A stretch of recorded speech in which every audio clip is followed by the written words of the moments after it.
Right, thank you for the introduction. Pleasure to be here. Pleasure to be here. It's my third time in Vilnius. I love it, and I keep coming back. Absolute privilege to be presenting at this prestigious conference. I'd really like to thank the organizers. They put up a tremendous show. Only students, for students, by students. And I'd like to thank a couple of people in particular. Goda for putting me on the sort of list of speakers, and of course, Shugas for all the support till this point. So I'm going to be speaking about the technique of photoacoustics. And I promised to tell you about the basic physics, the basic technology behind one specific implementation of this device for imaging the breast. It's not that, don't worry. But what I have there is actually a setup which I would like to demonstrate the effect to you.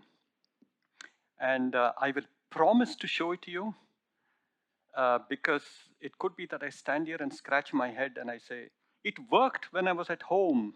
You never know. So as the moderator said, we'll try to keep this a bit interactive. So if you have some burning questions about stuff that you are pretty sure you need to know immediately, raise your hand. If it's going to end up in a long drawn out conversation and dialogue, perhaps then we keep it for a question and answer session. But if it's a really burning thing, do not hesitate to ask. So speaking about interaction, how many of you have heard about the hungry judge effect? Do you know what the hungry judge effect is? 1, 2, 3, good. For the rest of you people, the hungry judge effect says that judges tend to judge more harshly. They tend to give out more severe sentences just before lunch than after. I'm the only person who's standing heroically in front of you on a lunch, so I have to do my best, and I will do my best. So don't judge me too harshly yet. But it's serious stuff. We are talking about breast cancer, and breast cancer affects a lot of people globally. We have about 25% of all cancers in women being in the breast. That's like the population of Lithuania every year. New incidence is like 2.3 million cases every year. And we lose women to the disease. About 15% of all mortalities in women are attributed to breast cancer. That's like the population of Vilnius every year, 685,000 people. It's a global problem. So how do we try to reduce mortality? How do we try to reduce the number of deaths? Actually sounds very simple. Find the disease as early as possible. Let's do a very accurate diagnosis and make the coupling to the right type of therapy. Sounds very easy. Imaging plays a tremendous role across this entire paradigm. I think we know the big three: X-ray imaging, ultrasound imaging, magnetic resonance imaging. These are three of the pillars of imaging. But I'm trying to introduce a new technique, so it's very standard to diss all of these, and I'm going to do that. The thing is, the first question is, why do we need three imaging techniques if you're talking about the same organ and the same disease type? One should have to ask that. It turns out that I'm not a biologist. There will be some biologists who will laugh at me when I say this. But my understanding is that it's all about Darwinian sort of evolution towards disease. It's not like a straight path going from A to B. There are chaotic and random paths. And then at the end, the outcome is you have all kinds of clinical manifestations of the disease. In fact, they say that breast cancer is not a singular entity. It's a sort of heterogeneous collection of disease which affects one organ. So therefore, you need to have a multiple sort of layered imaging. And even, so you may say, cool, how nice. If you integrate all of this information, you can come to that accurate diagnosis and coupling to therapies. Unfortunately, even after the number of years that these methods have actually had, they still have drawbacks.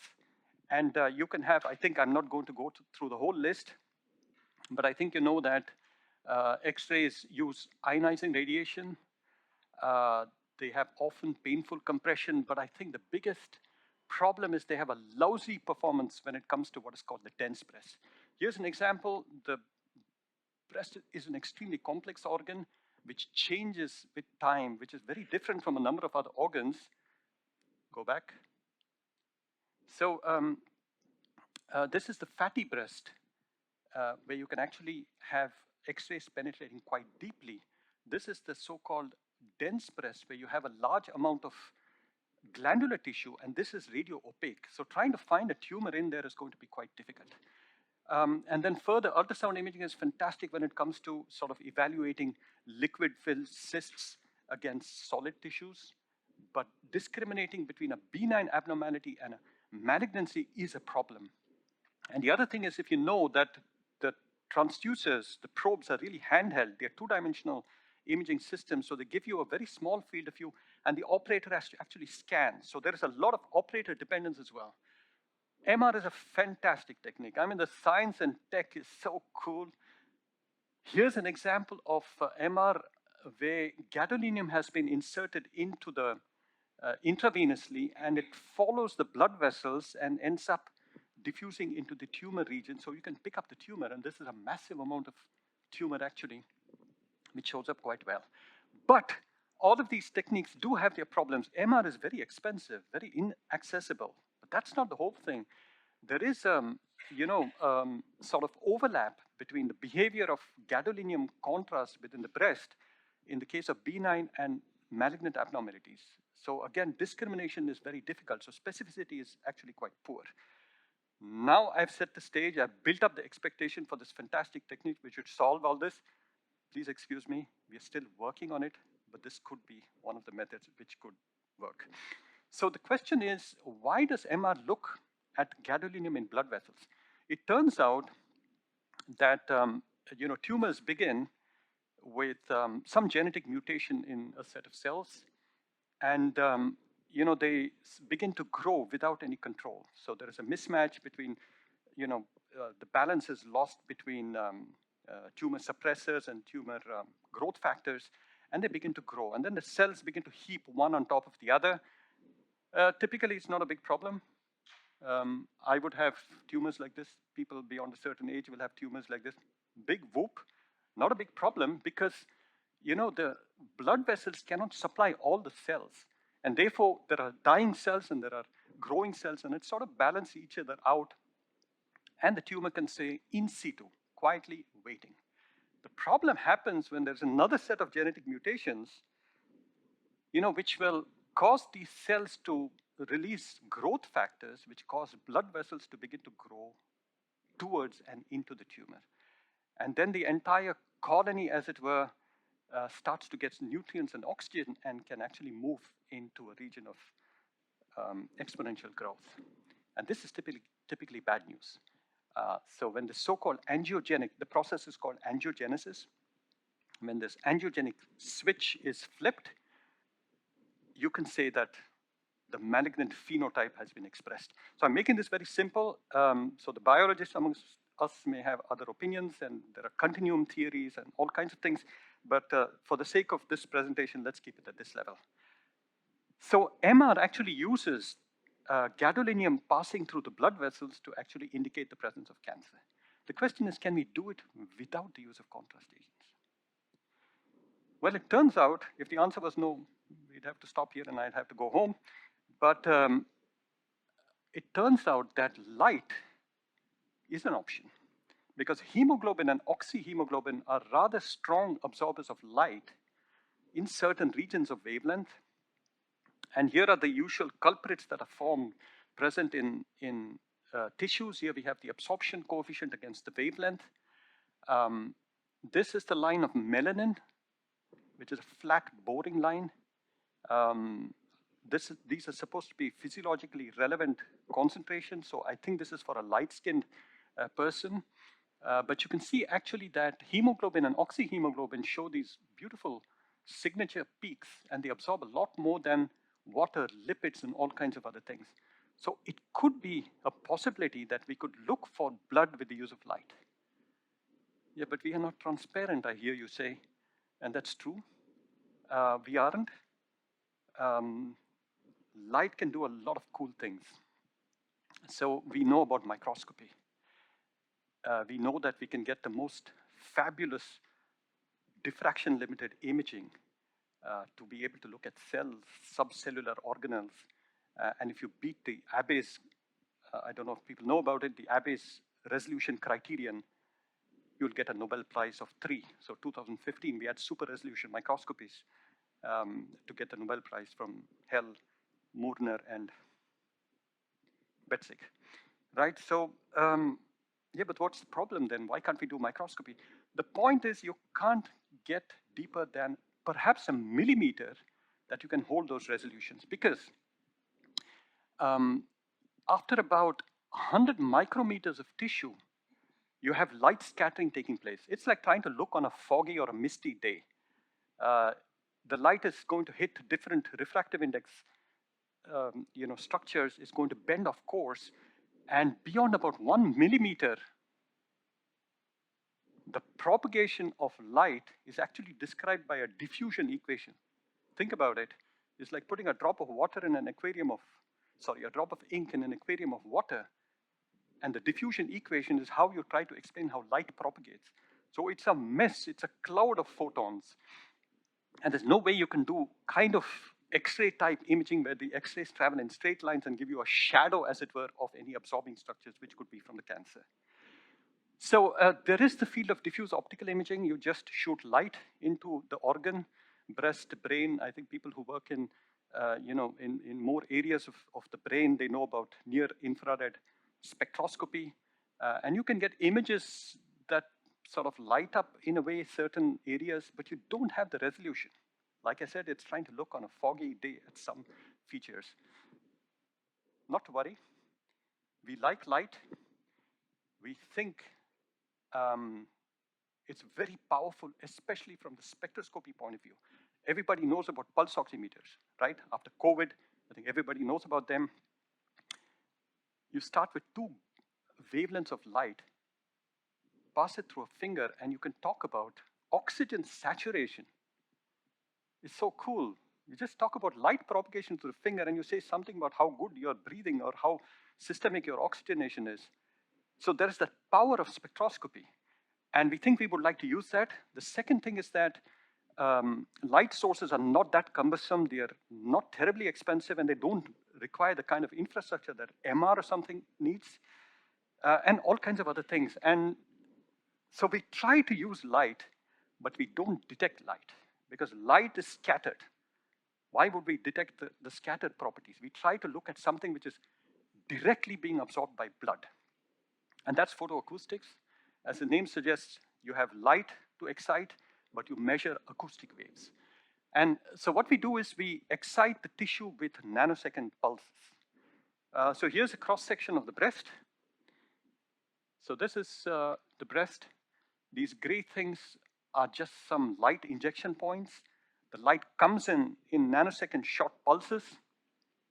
And let's suppose that this is the absorber, which is somewhere deep inside tissue. Light will get scattered, who cares? But it's going to be absorbed at this particular point. That absorption will cause the energy, optical energy, to be converted into heat. You get a very, very small temperature rise. And because you start with short pulses of light, you get a thermal expansion, a thermoelastic expansion.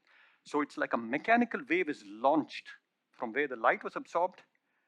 And the interesting thing is this mechanical wave has frequency components that lie in the ultrasound regime. So actually it sounds a bit weird. You start with light, you produce ultrasound, and if you put ultrasound transducers at the surface, so these green things indicate the presence of ultrasound detectors, then the ultrasound actually propagates through the breast through a coupling medium like water and can be detected by the ultrasound transducers. I'm not making this up, it works. The physics is actually pretty simple if you think about it. So why would we do all this nonsense, this circus? Well, right. So what happens after you detect those signals? Then it becomes the thing of what is called solving the inverse problem. Where inside the tissue did these acoustic sources originate? Right, so because these are the places where the light was absorbed, and if it's blood which is absorbing the light, then you have a way of detecting the presence of blood. The method is actually in its very simple form. You have this signal which you pick up. It's a time domain signal. You see a transient there. You don't know where it comes from. But one thing is sure, if you know the sound speed in this material, if you know the speed of sound, then it becomes a question of taking the time, multiplying by the sound speed, and you get a distance. You get a distance, but this distance is not exactly known where inside the imaging volume it came from. So you smear this out into sort of half circles, which are centered on each of the elements. And you do that for every element in turn, and where there is a constructive summation, then you know exactly that place that was really that something which produced that signal. So I think it's quite important to realize that the sound speed is important because it will come back again and again and again in the presentation. So, so why are we doing all this from light to sound? So the fun part is suddenly all the information about the optical contrast, about the size, the shape, the location, and maybe the oxygen saturation, all of that information is suddenly being carried by acoustic waves. Acoustic waves scatter much less in tissue than light. You have an entire field which works in focusing ultrasound into tissue, and that's ultrasound imaging. So it means that we sort of combine the spectral selectivity, which we hope to get from light, with the sort of high resolution that you can expect because you can focus ultrasound into tissue, and therefore in the image reconstruction, you can get pretty high spatial resolutions. So, right, I wanted to ask the question, who do you think actually discovered this effect?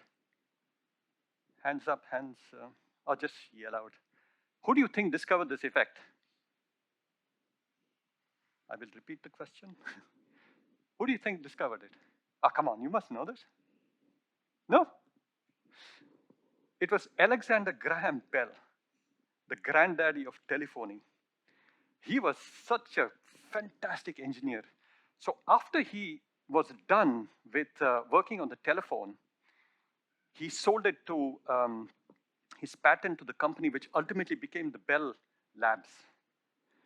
And he began to work on an idea which he claimed in his memoirs as his finest invention. He was the first person who thought about doing communication without the use of wires. He was the first person who thought of doing wireless communication.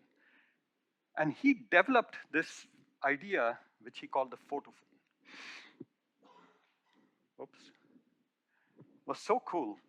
So he had a sort of mouthpiece, which was connected to a sort of silvered flexible foil.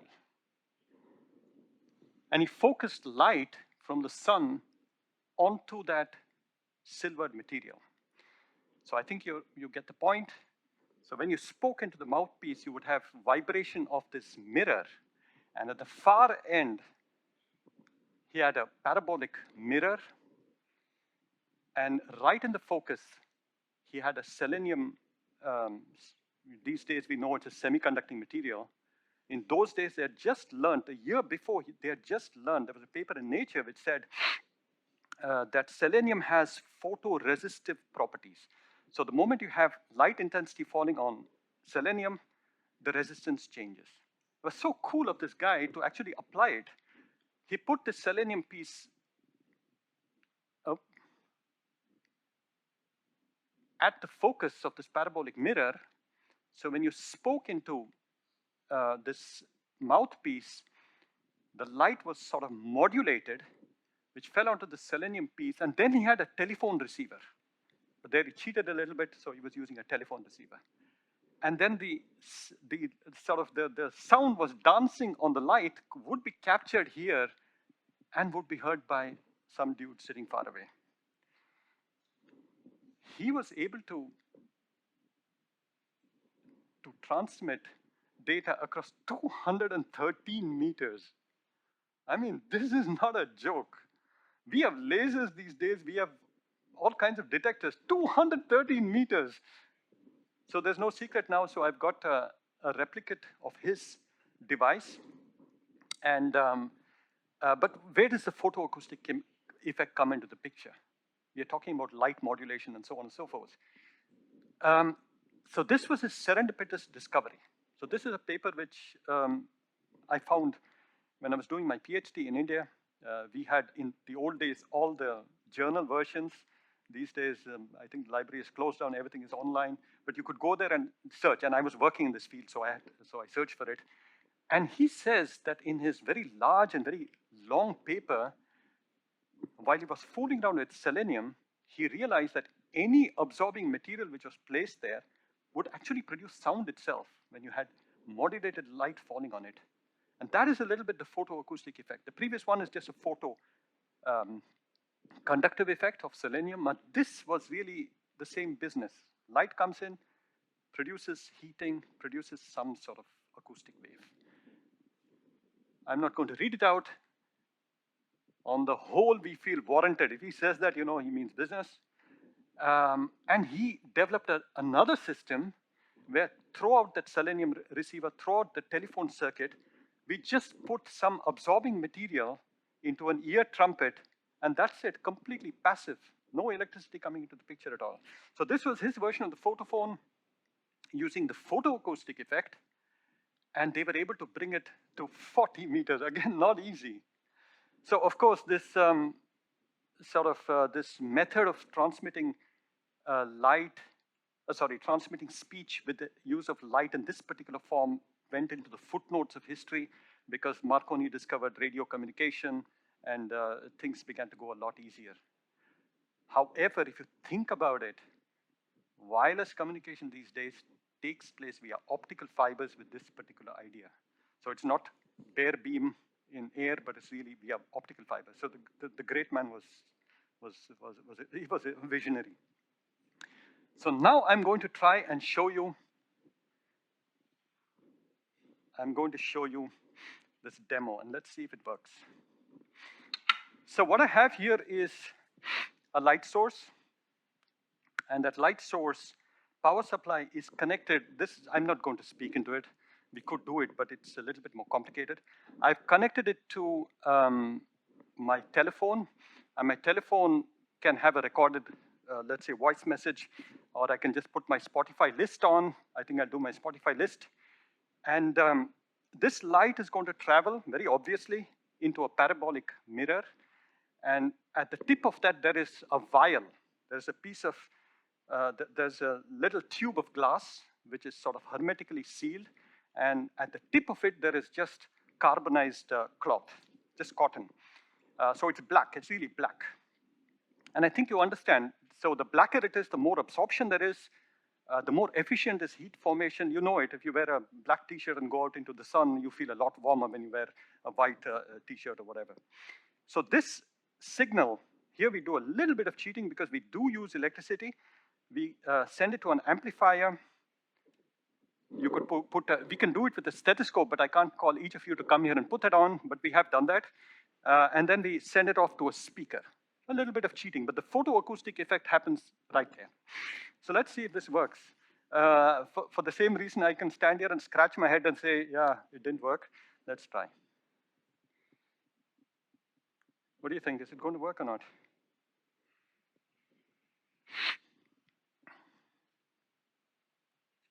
That's right. Yeah, I got it. So just a random Spotify list. Let's see what we have. If it's some weird song, please excuse me.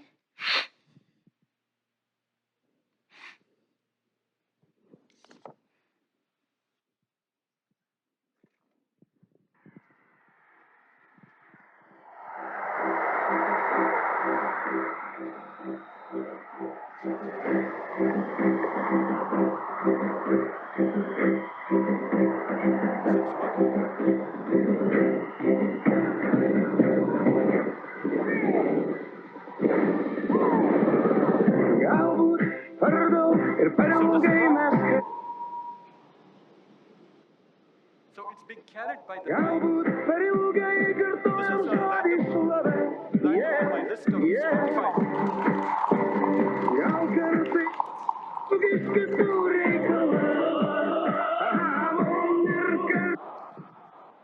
Thank you for choosing the song for me. So this is really the photoacoustic effect.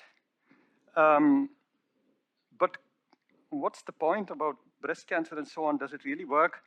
Um, it does, because I worked a few years, several years in fact, setting up a first generation instrument, a second generation instrument, and then we actually set up a massive Horizon 2020 project, which I coordinated. And I can tell you, every time I see this, I really think what a privilege, what a great luxury it is to live and work in the European Union. The collaboration that we can set up here is simply unmatched. So let's fight for this, staying in the European Union, all of us.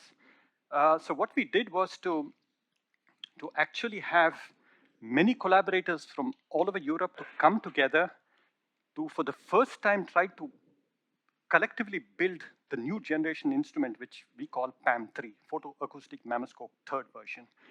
So we looked at a French company to make very specialized ultrasound detectors. They would line the inside of a bowl, and I'll show you photographs, and then I'll explain it a lot better, I think. But you can imagine that the cross-section which I showed you is now really a sort of bowl. The breast is in the bowl. We had a Lithuanian company to make a high-power laser. Again, these are specs which we asked them to make. They have to do research to actually get to those levels. The European Union does not pay money to give you something off the shelf. They have to go out, do research, so that all of us become a lot more competitive to other world regions. It's a fact, there is competition, and we need to keep, I hope this for all world regions to have that sort of competition, but luckily we are in a position to collaborate like this. We had a spin-off company from the University of Twente who really is at the heart of this. So I'm a co-founder. I have no financial interest. They live their own life and they're doing some great stuff. They put everything together, and the thing is that in 4 years, we had to develop this instrument from scratch and to demonstrate in the clinics to show that this technology seems to work in the clinics. The other versions were really rather primitive, beat-up things, where we just showed that we could come out of the lab and try to measure on humans. I'm not going to go into too many details, but this is what the system looks like. It is at the Medi Spectrum Twente Hospital, who was one of the partners, very close to our university. The company PA Imaging is also situated in the university. And I think it's quite clear the woman lies flat here with her breast through that aperture and into an imaging bowl beneath. And so if you look at the top view, then the bowl has these, the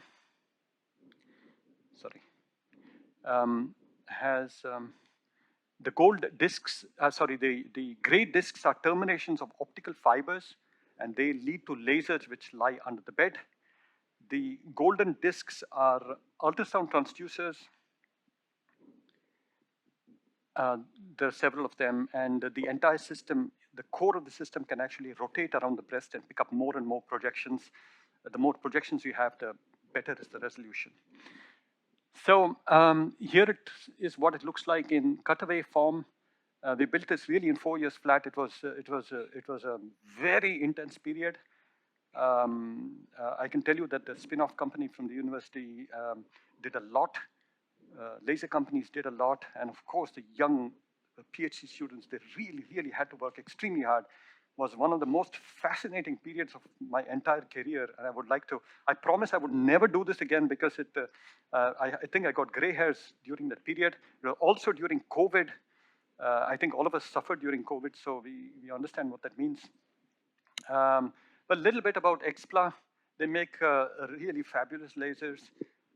This monster gives about 2.5 times the maximum, let's say, output per pulse that the other products and the other companies actually can give.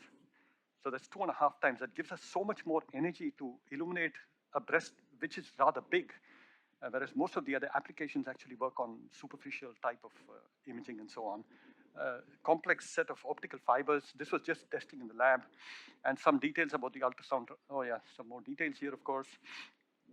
from EXPLA. I don't think we need to go into too much of detail. If there are technical questions, I'll be super happy to answer as best as I can.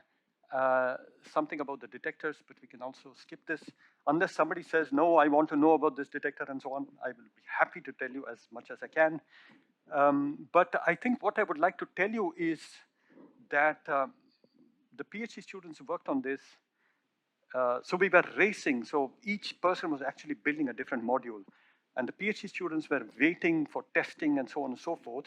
And one of the things I learned is that before you come anywhere close to a human with your new imaging system or new sensing equipment or anything, test it as much as possible in the lab.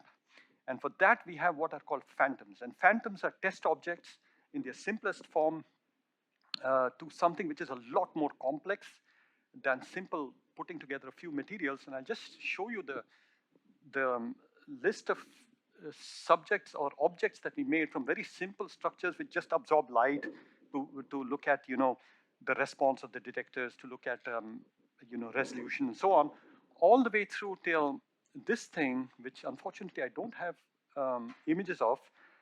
This PhD student actually developed layer by layer the most relevant tissue types and how they actually interact with light and with ultrasound, because it's a hybrid method, right? There's light interaction propagation and there's ultrasound propagation.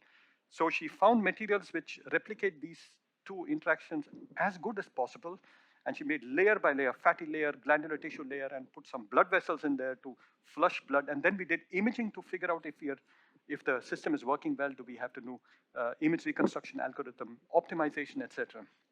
What I forgot to mention is that there's also the only system where, in addition to doing the photoacoustic, to do photoacoustics for the first time, we also have the ability to produce ultrasound from the ultrasound elements, which are like 512 of them, to send ultrasound through the breast and measure it on the opposite side.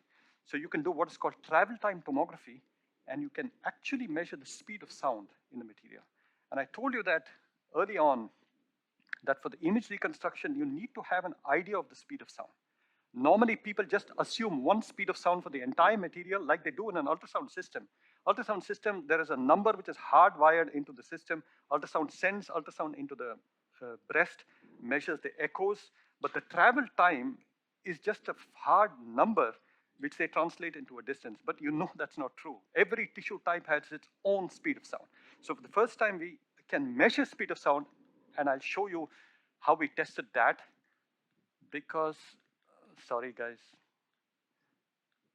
just to give you an idea, so this does not look like the breast. We know it. We are just putting in values of speed of sound, which could be present in the breast. So stuff with olive oil, which has values close to fatty tissue, some gel, polyacrylamide gel, which has values close to glandular tissue, and we are looking only at the speed of sound. So Maura was fantastic at making these things. We did the imaging. So this was with MR. I happily sit in the multi-modality medical imaging group. We have just about every medical imaging modality in the labs so that we can do some studies with them. So MRI shows that everything seems to be okay.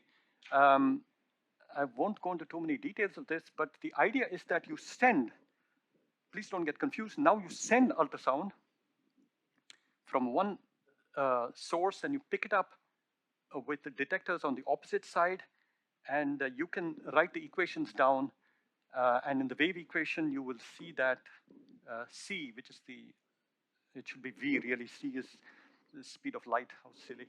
But if you see the V here, V is the velocity or the sound speed, and you can sort of try to extract that. So we looked at it in two different versions. One was a very simplified version of ray shooting. We sort of shoot rays. It's a geometrical optics method.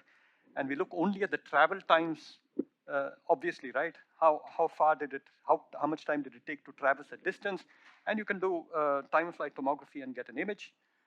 You can allow them in a second pass, you can allow the rays to wiggle after they pass through the speed of sound. It's because it's a refractive index mismatch, as it were. And then you can get an improved image. But this was really cool. For the first time, I'm sorry I'm saying first time, I almost sound like Donald Trump. But for the first time, there was this very good guy, Felix Luca, who looked at what is called a full waveform inversion. It's a very hefty it's basically solving the wave propagation in 3 dimensions and using signals from all around, not only in transmission, and it gives you very accurate images of speed of sound. We haven't published this work yet, so this was really simulations in 2021, but we are, I think, at the cusp of putting out a publication. So this is the ground truth. Somebody spoke about, the guy doing pins spoke about ground truth, and he was absolutely right. We have the ground truth of our experimental data because we did an MR of it, and if you take that as sort of gold standard, then that is the ground truth. We can convert those things into numbers, and this is what we get with the 3D ray tracing method, which is okay. We are not using speed of sound to do diagnostic work, but we're just using it to improve the reconstructions. But Felix Luca used full waveform inversion, and these are results. Look at that. Look at that thing. They're so good, and you have to be in the field really to appreciate how high resolution it is and how high the values are. But this is all big talk. What's happening when you actually measure on humans? So Rihanna Bulthaus is the PhD student who's actually using the device now in the clinic. We have measured only on 18 patients. We're going slow. We're trying to understand what we see and seeing if we have to make tweaks to this, that, and the other. So I'm going to show you the cases. We did 8 healthy volunteers first, and then we did about 18 patients. And I'll show you one, the most difficult volunteer measurement. I'm not cherry picking, but I will cherry pick the patient data because they are the ones we have studied the best. And it's going to be a good image, not very good image, but that's how it goes. So this is the first image I would like to show. This is from a healthy volunteer, 55 years of age. For people who understand about bra sizes, this is a very large breast. And there is a limitation of light penetration into tissue. So this was the most difficult one. So what you see is actually, I typically wait. I give a pause for it to sink in. It's like the tissues have just melted away, leaving behind blood vessels. And for me, this was really an epiphany. This is straight out as it comes from the image reconstruction. The only thing which we did later, which you are now looking at, is that the pixels have been color-coded for depth. So it means that purple is going deeper inside the tissue. So we are looking at blood vessels without the use of a contrast agent. To put things in perspective, MR uses a contrast agent, and we get isotopic resolutions, which are, I think, rivaling those of MR. And here's the business about using speed of sound. So this is the new speed of sound from the full wave inversion. You're looking at, I'll show this to you later, but you're looking at, we think, glandular tissue. This is a slice that is coming from here, but it's really truly 3-dimensional data. The rest is glandular tissue. And it makes sense. This is a mixed breast. 55 years old is in menopause, and the glandular tissue sort of atrophies to form fatty tissue because it doesn't have the function of producing milk anymore. So, but here it is. These are details, but we try to show that if you use a 1 speed of sound map, just like most people do, you don't get very deep. So what we've done is to remove about 25, we have stripped off 25 millimeters of tissue from the image.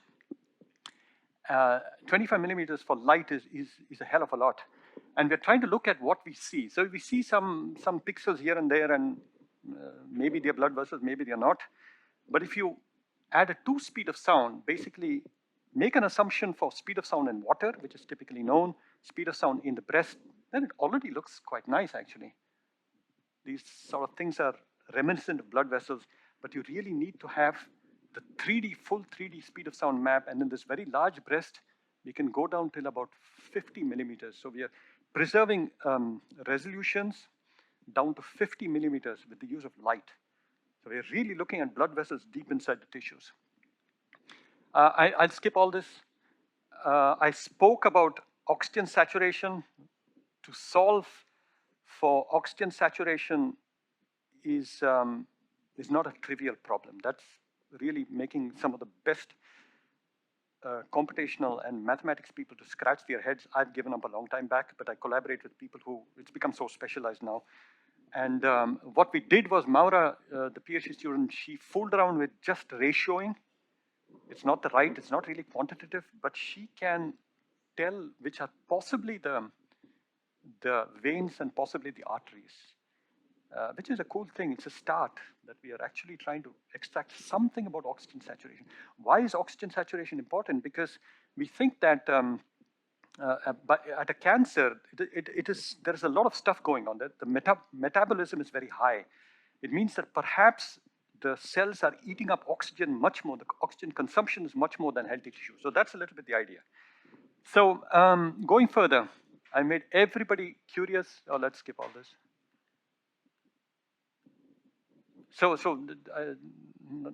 But this is the comparison. Left-hand side is MR, right-hand side is photoacoustics. So we look actually pretty, so in MR, actually the breast is hanging. We constrain it in a cup, I forgot to mention.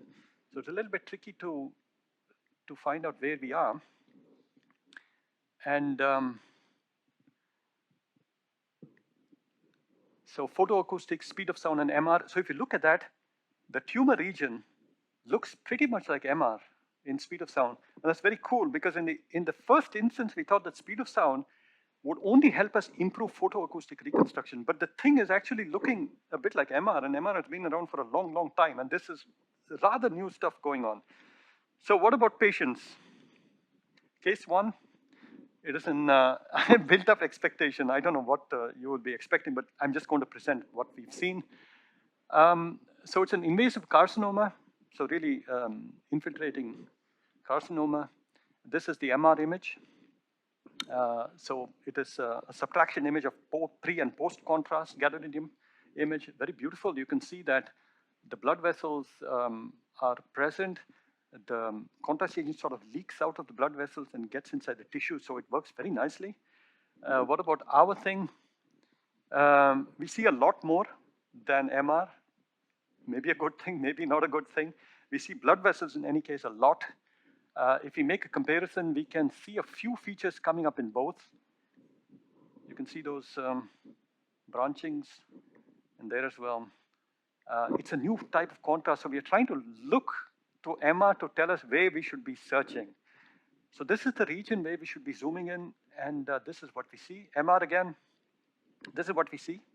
We see blood vessels going towards the tumor, into the tumor. We seem to lose resolution, and we think we know why. But we also have speed of sound, which you saw in the previous image. And this combination really helps us to indicate that there is really something going on here compared to with the benign abnormality, which I will show in the last slide. So this is the first situation.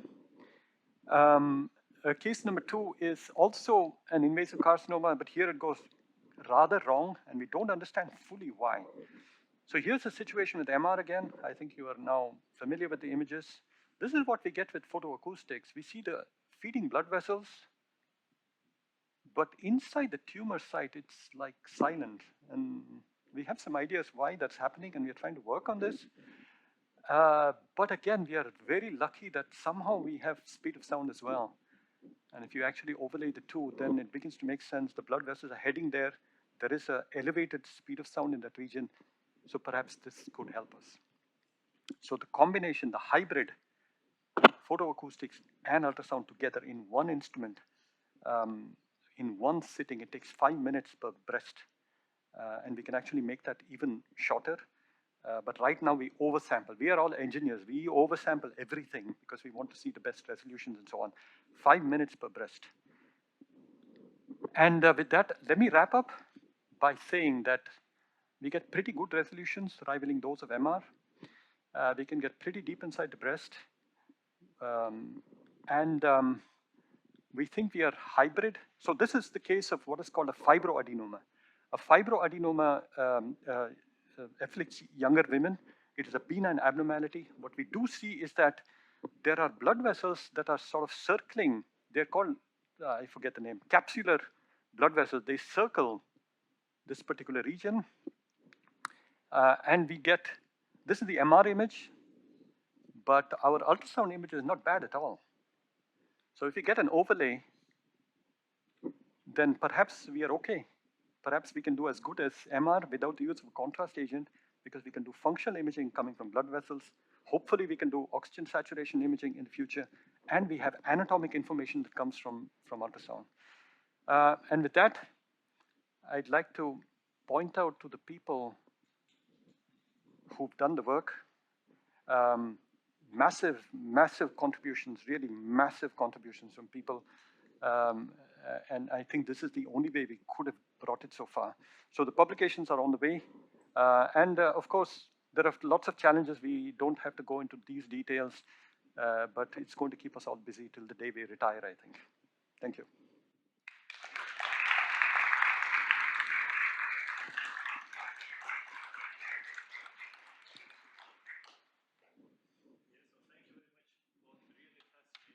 Presentation. Now we have time for questions, please.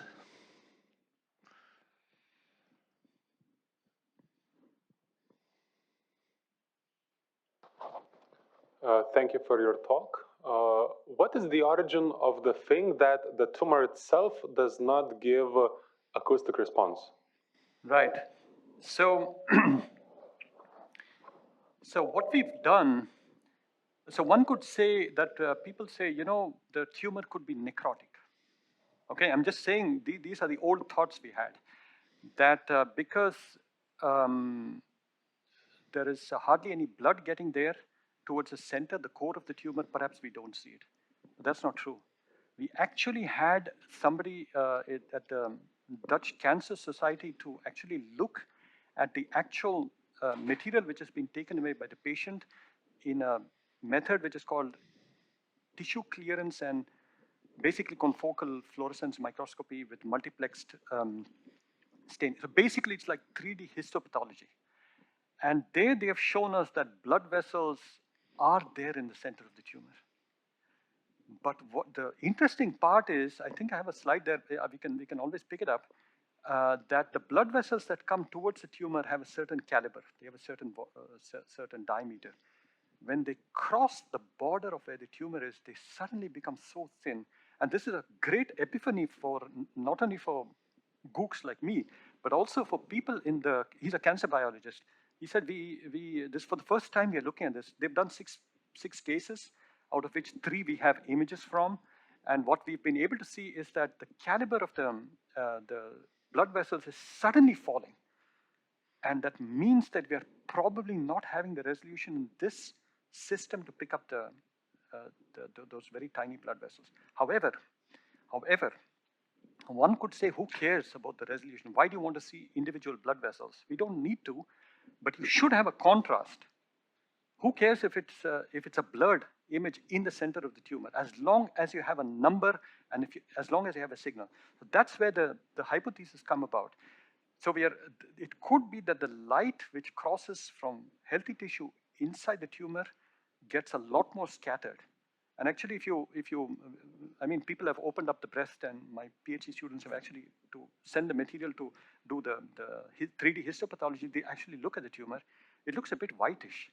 So the scattering is more. So it could be that not enough light is getting inside.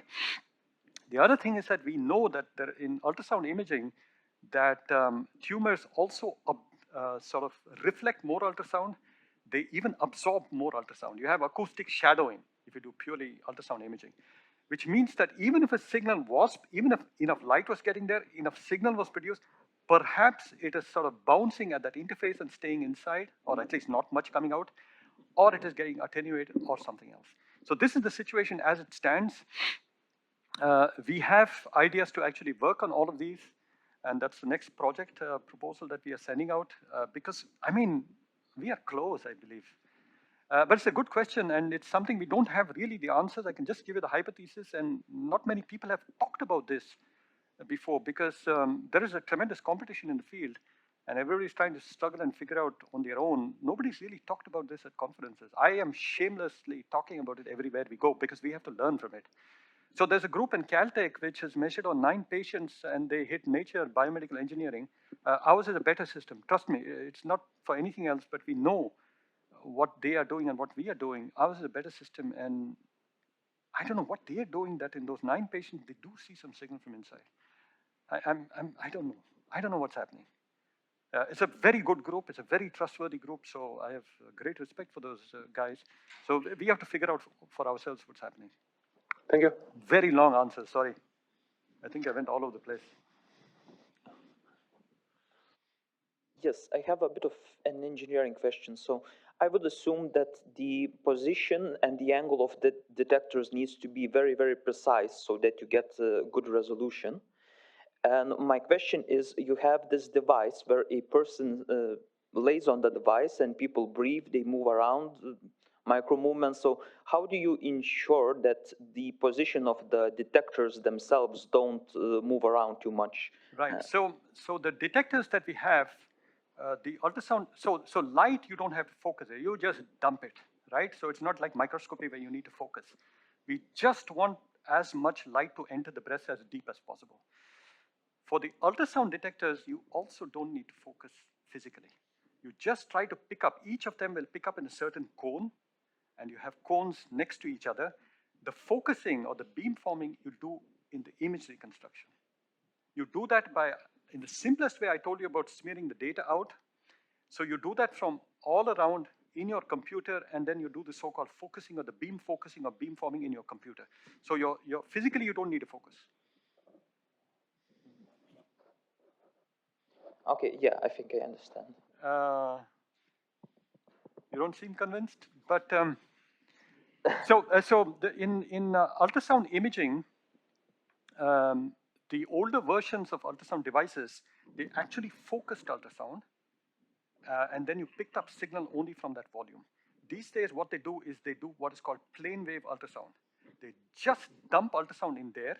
They measure everything, and then in the computers, they do the so-called beam focusing. It's almost the same thing that we do in photoacoustics. Yes, I understand. Okay. Thanks. Thank you.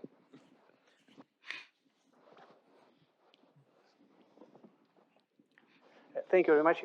I have two questions. My only excuse that I prepared them yesterday. So may I? Of course.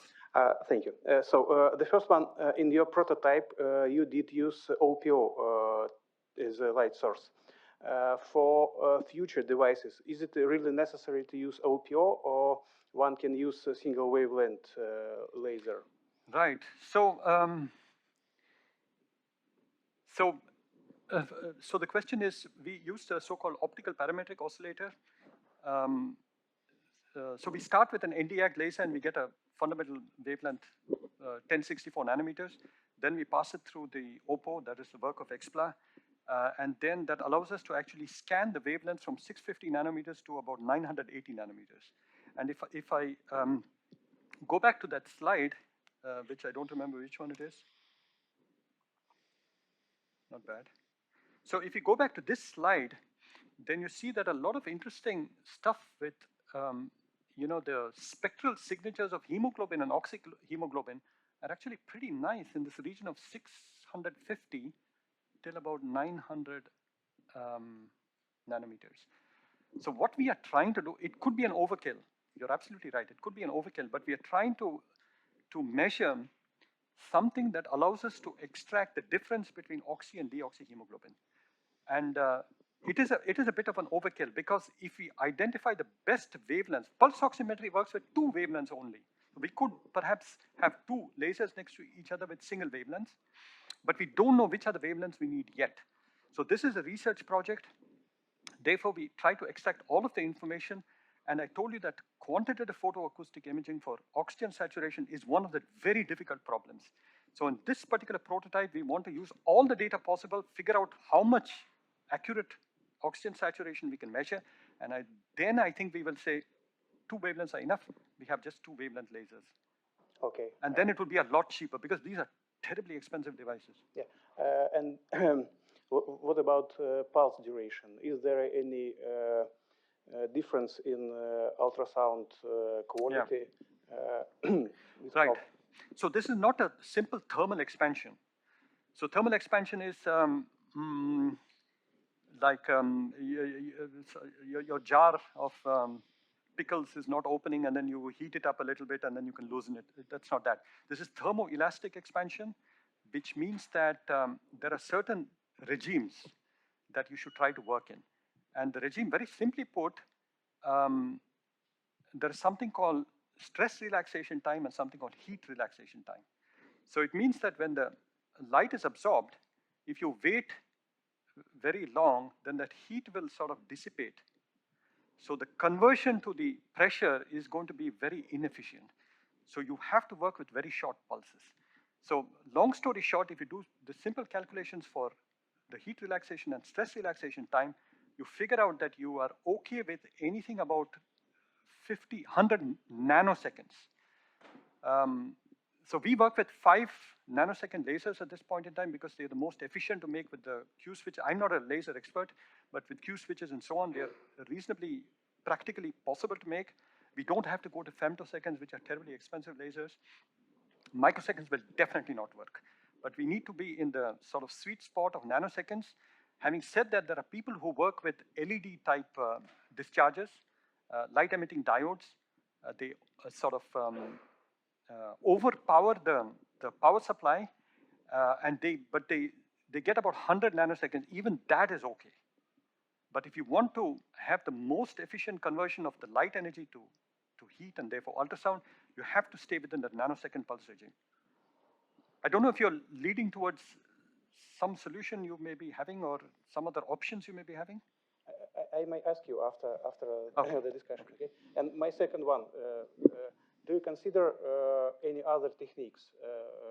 Is it possible to implement, let's say, Raman or hyper Raman spectroscopy in your device? Yeah, not in the classical form. Not in the classical form, because you'll have to remind me which wavelengths typically Raman spectroscopy is done with. But it's generally a very weak signal. I know people have tried to detect calcifications ex vivo, and they've seen sort of chemical signatures coming from, calcifications are deposits of calcium which are there connected with milk, and they appear sometimes around tumors. They've done it ex vivo, but I think in vivo you don't have the penetration of light. You have, if you remember that graph, actually what we are, if you look at this graph, beyond this region, this is a log scale, water absorption begins to massively go up. So at a certain point, you cannot go deep inside tissue at all. This is a so-called biological window where even the scattering is low. So we are lucky in that respect. The farther and the more to the left and more to the right you go, very, very difficult to get deep inside the breast. Raman goes for short wavelengths. That is the problem. Okay, thank you.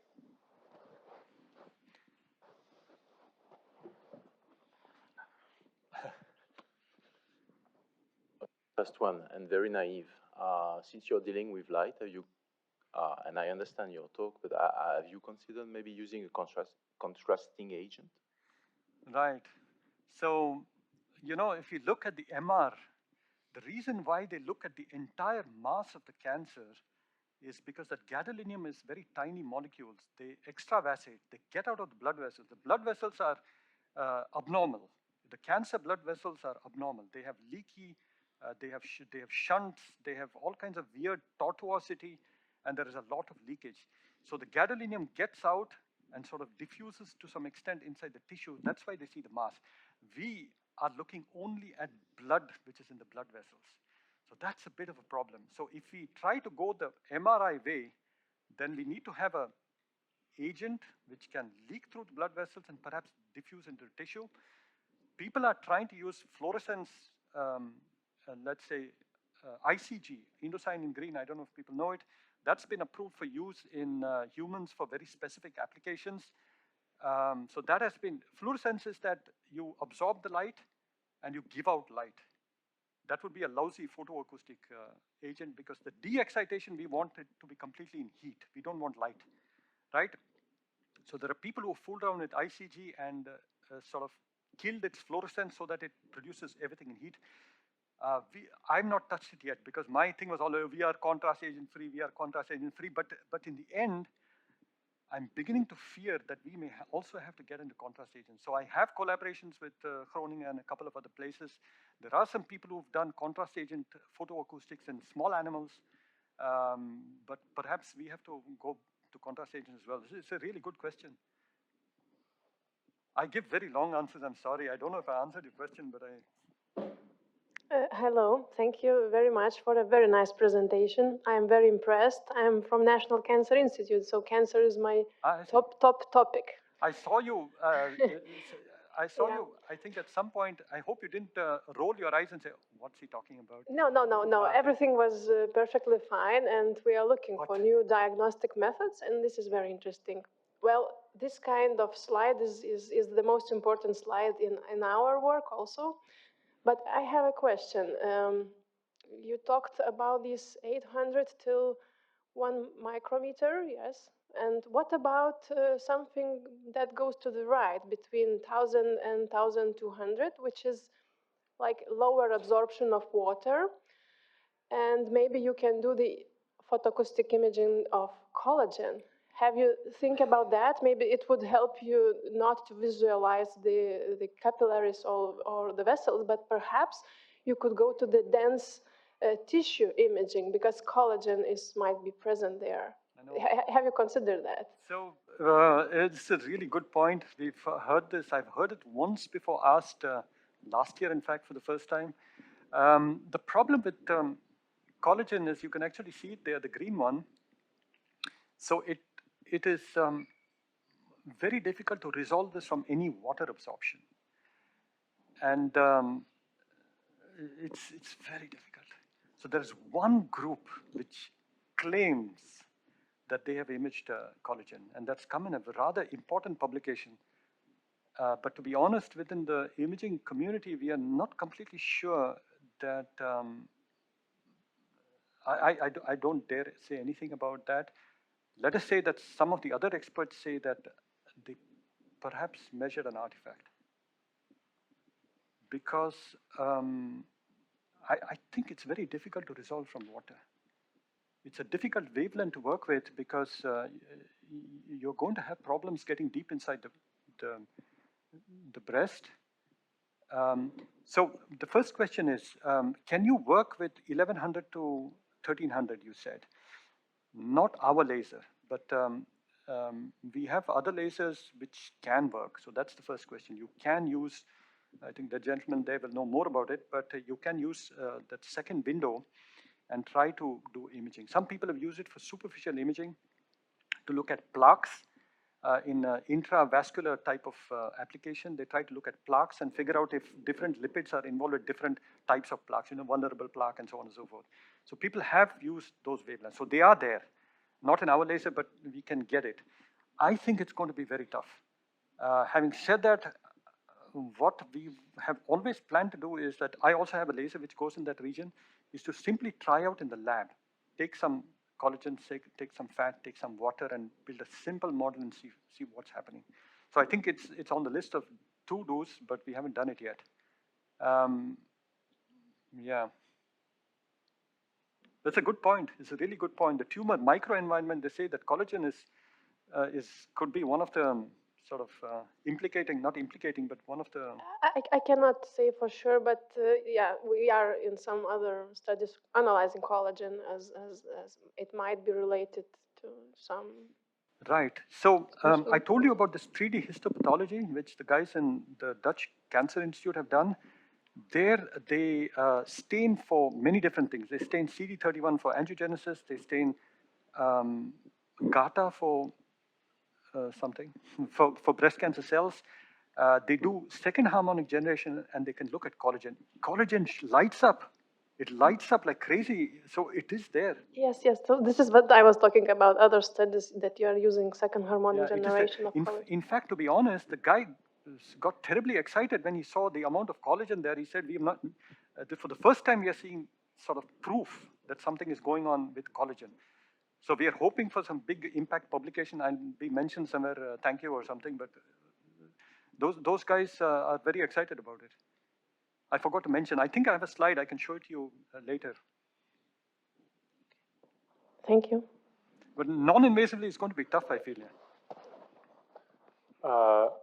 I would like to ask about the listening time after each impulse of shining up. So how long is the optical response after the absorption of each pulse? Right. So the physics will say that what you have is the absorption is a sort of electronic transitions, right? So the electrons are kicked upstairs, and then they de-excite, and the de-excitation can be given off as light, and in most cases it is given out as heat. So the non-radiative de-excitation is about 10 to the power minus 12 seconds. So that's, as far as we are concerned, almost instantaneous. The conversion into a pressure pulse is therefore almost instantaneous. Then the ultrasound propagates at the speed of sound in water-like materials, fatty-like materials. And that's about 1.5 millimeters per microsecond, 1500 meters per second. Right, in air it is 330 meters per second. In tissues it is like 1500 meters per second. So what we do is we flash light. I have a sort of timing diagram. We flash light, and then we listen till the last signal. So the entire bowl is like 26 centimeters. So it's very simple then. 26 centimeters divided by 1.5 millimeters per microsecond, which I'm not going to calculate now. That time we need to wait before coming in with the next pulse. Except that laser physicists will tell us that when you're operating at these massive, energy per pulse, the systems have to sort of wait till they sort of thermally equilibrate. So the highest pulse repetition frequency we have is 10 hertz in the system. 10 hertz, click, click, click, click. So we have 100 milliseconds, which we don't need. We need only certain microseconds. But in that period, after the photoacoustic response has been brought in, then we do ultrasound imaging. I told you that this system, we can also do ultrasound imaging, then we just keep smashing ultrasound and pick up those signals. I'm sure I'm complicating it. I have a sort of timing diagram somewhere I've searched. But 100 milliseconds between pulses, we collect photoacoustics from the entire 26 millimeters. In that same 100 milliseconds of waiting till the next ultrasound laser pulse, 9 shots of ultrasound can be sent in and measured. Yeah, I always have long answers, sorry.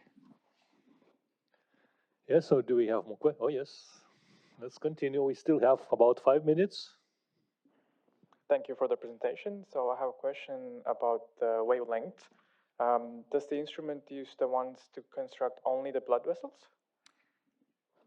Yeah, at this point in time, the strongest signals, they come from the blood vessels. So, so if you look at some of the images, you do see all kinds of stuff in between. Sorry, guys.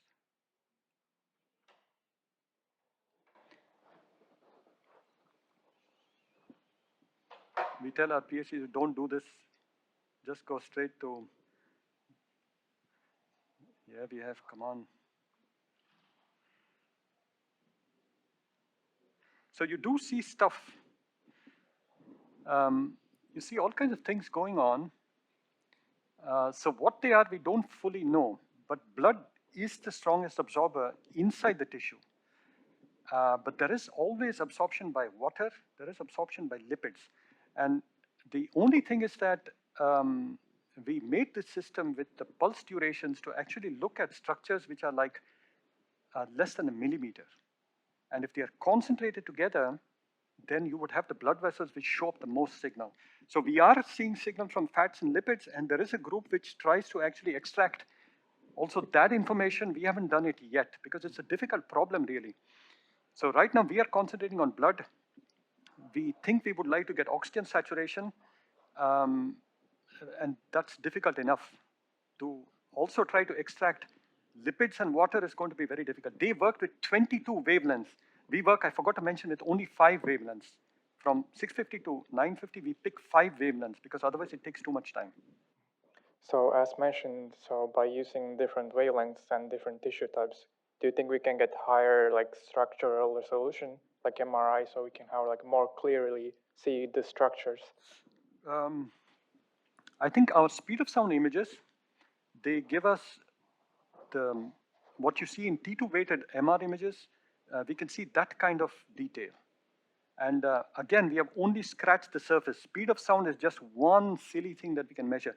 The full wave inversions allow us to pick up also reflected ultrasound the equation also allows you to calculate the mass density. So the guy in Amsterdam, he's a mathematician, he just solves the wave equation. And the wave, everything in the wave equation, in principle, you can extract. So he wants to extract acoustic attenuation, speed of sound, mass density. That's enough, I think, no? 3 things. They're all there in the equation. So I believe that this multi-parameter things from ultrasound is going to probably flip the paradigm and say, okay, photoacoustics was cool, but we concentrate on structural information coming from ultrasound. Functional information comes from photoacoustics in the form from blood vessels. This combination will probably help us to beat MR. I don't know. But the question is that if we solve oxygen saturation, perhaps we can also try to look for lipids and water. I think it's going to be a lot more difficult, and collagen or whatever, but they're very difficult to discriminate. Thank you. Yeah, so do we have more questions? Well, then may I have last one, very short technical. I wonder if these detectors, which were made on the kind of hemisphere, are they fixed, or it's possible to rotate them kind of? So the transducers are fixed. The transducers are fixed, but what you can, sorry? Because it would be possible somehow to adjust them. Yeah, so the transducer are fixed, but this bowl can actually rotate around the breast. So this part is actually mounted on a turret, and you can see it here, in fact. So this entire thing rotates around the breast. So you pick up more and more positions, and in fact, the ultrasound transducers are mounted in a spiral fashion. So every new position is actually not a redundant position, it's a completely new position. So it's like a real tomography, I mean. It's like tomography, yeah. So it's based on the Fibonacci sequence or whatever, it's been placed on the bowl. So every new position gives a new set of data, and it's proper tomography. We rotate to 100 positions, and we take 5 wavelengths, and that takes 5 minutes. But I think it's an overkill. Maybe we have less positions are still okay. And trust me, we are all working on AI and so on and so forth to reduce the number of projections and so on. So they're fixed, but you can actually move them. Yeah, thank you. Yes, so by this, let's thank our guest again for the very nice presentation. We are closing this session. Now it's coming lunchtime, and a short announcement, what's happening after that.